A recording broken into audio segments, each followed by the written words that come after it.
Hi, and welcome to another episode of The Brother's Perspective. I am your host, Kenny Steele, along with Brother Kyle. Yeah. Apparently, he's back with his full identity now. Yeah. And we're just deciding where we're going with this. It still might change. He never know. He is somebody looking for him. Whoever's looking for him, don't tell him. Yeah. But anyway, we are actually reviewing Aquaman.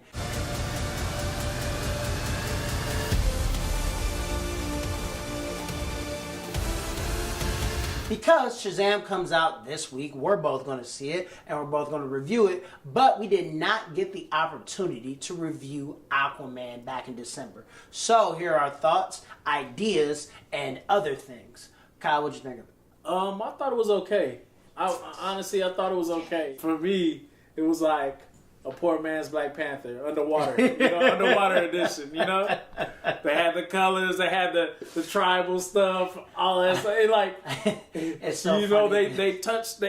There was so many details about Atlantis, just like there was so many details about Wakanda. They just brought Wakanda underwater to me. It's so funny because our friend Sammy called it Water Panther. That's how I felt, which I thought was hilarious. But honestly, I'm one of those people who never really rooted for these films to fail. Yeah. I was, which some people out there, and if you're out there, stop it. Stop it. There are people who enjoy these characters, who love these characters. They need their chance in the light as well. I was rooting for the gears to start grinding, and Wonder Woman seemed like that spark. Wonder Woman seemed like the right spark where they were starting to get their feet wet, starting on the right track.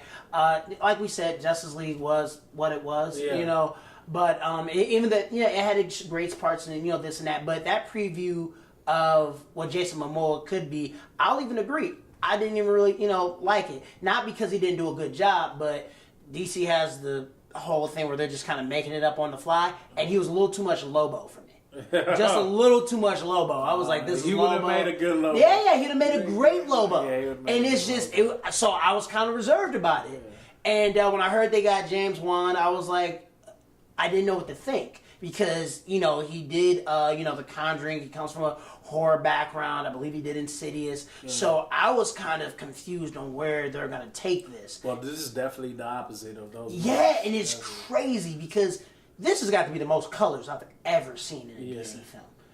Ever. And it was funny. Yeah, it was funny. A lot of comedy.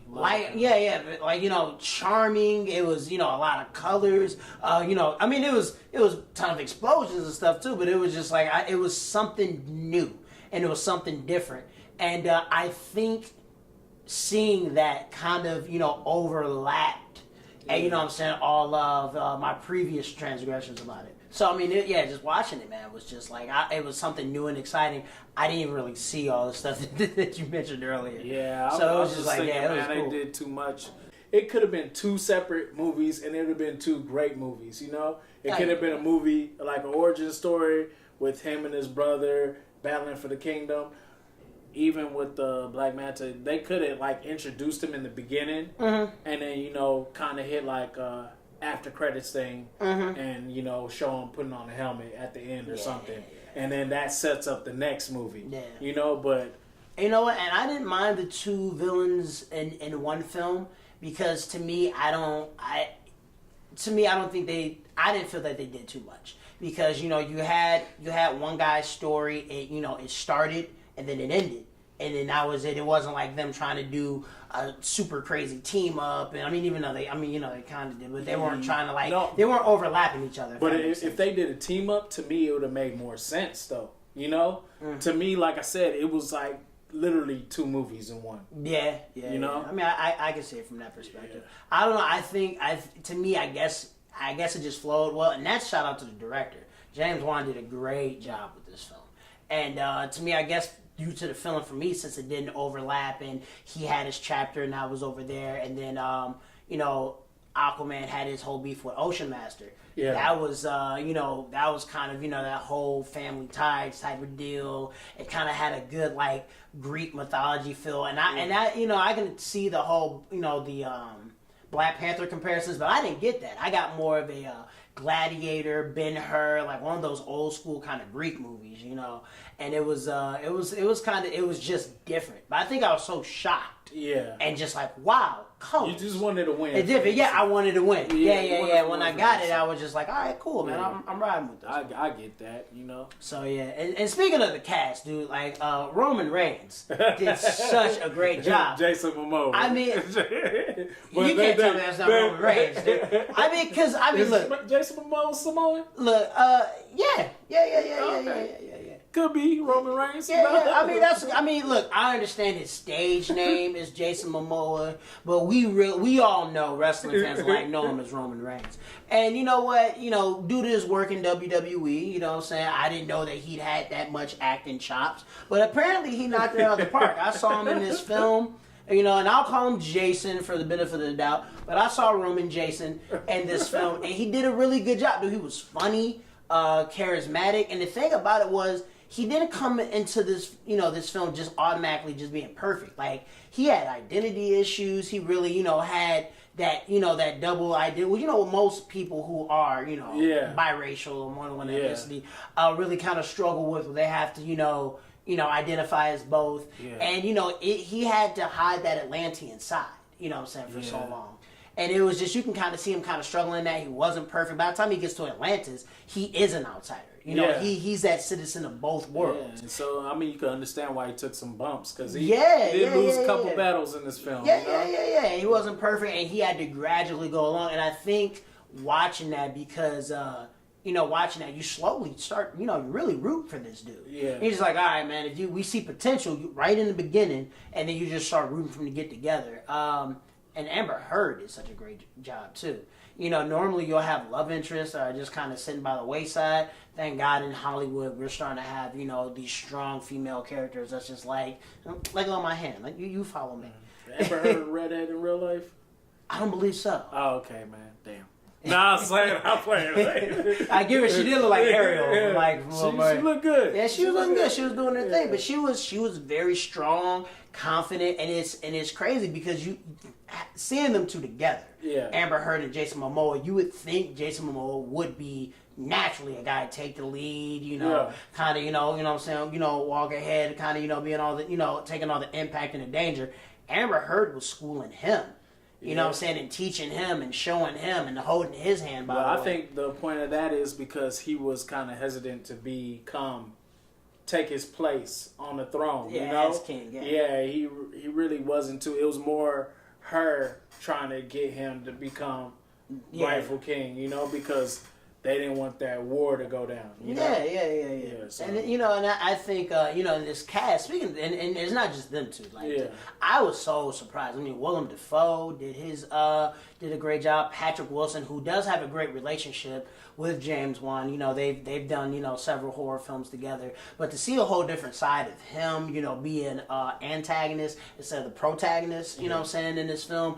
And actually, you know, he was a dick. Like, it was just, I'm not ashamed to say, but that was good. It was a good job, but you understood where he was coming from. They had a villain that wasn't just a by-the-numbers villain. Like, you had a guy that, you know, wanted, you know, purity and order and pretty much has been lied to his entire life. You know what I'm saying? And because of these lies and this deception, he had an idea of what things had to be and what they needed to be. And I love the fact, even before, you know, they had their little battle, they even discussed how they had love for one another, but it wasn't really personal. They were just two men on different missions, and they really felt passionate and strong about their mission and wanted to carry it out. So, you know, they were just brothers at odds, and I was like, damn. That hit me, bro. That was actually that was dope. Like I said, I like that aspect of it. You know, the graphics were good, except CGI was really good. Except when the parents, when they aged the parents, they couldn't do it like Captain Marvel, where they aged Nick Fury and Coulson. But you know, that's the run out of money. Other than that, you know, there's some of the best graphics we've seen from DC in a while. So. I mean, it was, like I said, it wasn't all bad. You know, like I said, it was just okay to me. How'd you feel about Willem Dafoe being the mentor?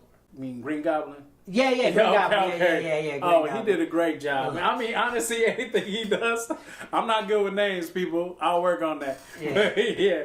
I made sure we looked him up this time. Yeah. Did you know his name before this? Yeah, I knew. It was Green Goblin.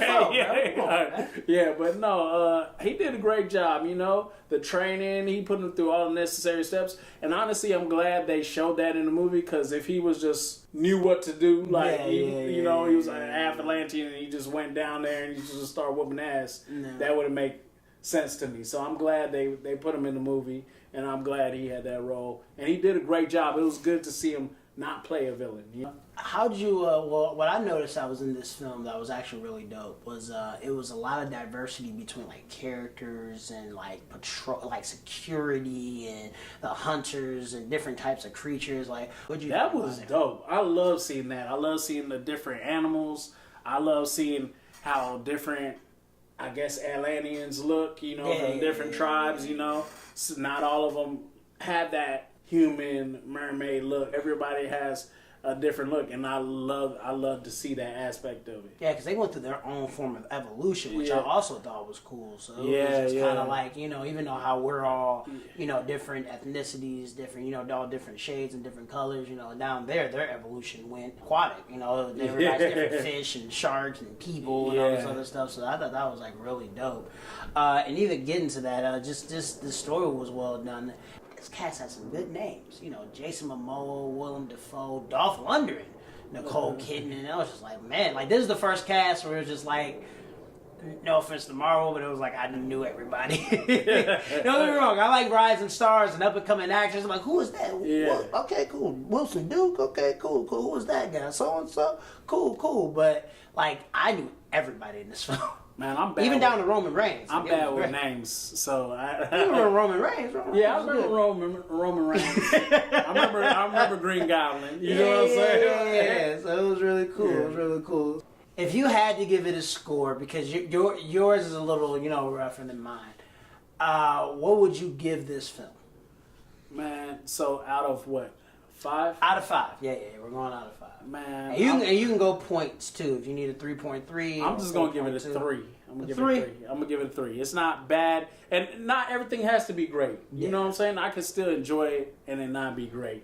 You know, in my eyes. You know, but that's just my eyes. Yeah, I'm gonna go ahead. I'm probably gonna give it a 3.5, and it's not. And again, it's not an excellent film. It is huge. It is over the top. I really enjoyed it. It was one of those films that, I mean, like, again, you know, it kind of did a bit much, but you know, it was enough that I liked.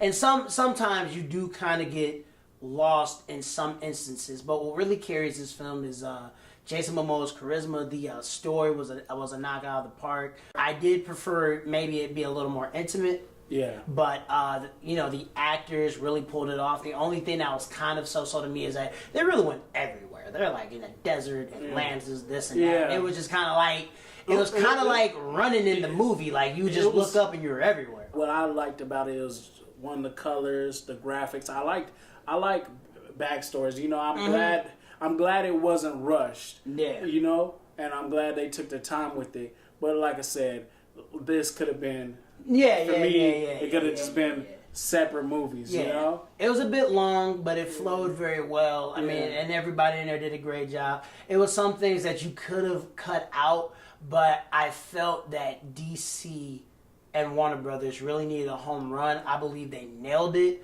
but it's kind of like rooting for a team. You know what I'm saying? They kind of get that shot, but they've been kind of like down 3 points the entire game. You know what I'm saying? So it's just I don't think they nailed it yet, but hopefully with Shazam. Yeah. But they're starting to get their footing. They really are. I'll give you that. But I felt like they're getting their footing with Wonder Woman. I felt like if you look at it almost like in an MMA standpoint, like when you see, you know, them kind of on the ropes, you know, against the gate, and they throw one punch that was Wonder Woman, they throw that second shot that connects, you know what I'm saying, that's Aquaman, and I feel like with Shazam coming up, they're going to start to get their footing back and probably get back into some great shots, some great films and stuff, so I'm looking forward to it, man, and regardless of my score, this has been my favorite DC film. I still put Wonder Woman above this. Really? Yeah. Well, I can understand, but yeah.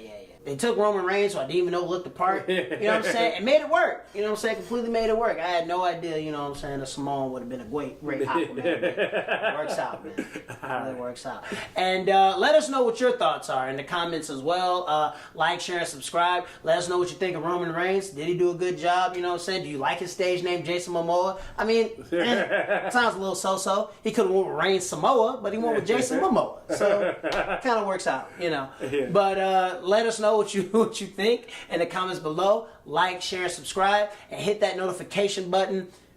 Do we know where it is? Is it this way? I believe it's. Yeah, I believe it's that way. It's that way. So hit that notification icon, hit that bell icon, so you can know whenever we're bringing up more videos like this. Because we are doing more reviews, we're gonna bring it to you quick, fast, in a hurry. So like, share, and subscribe. And until then, I'm Kenny Steele. This is Brother Kyle, until you figure out what his next name is. And we'll see you guys soon.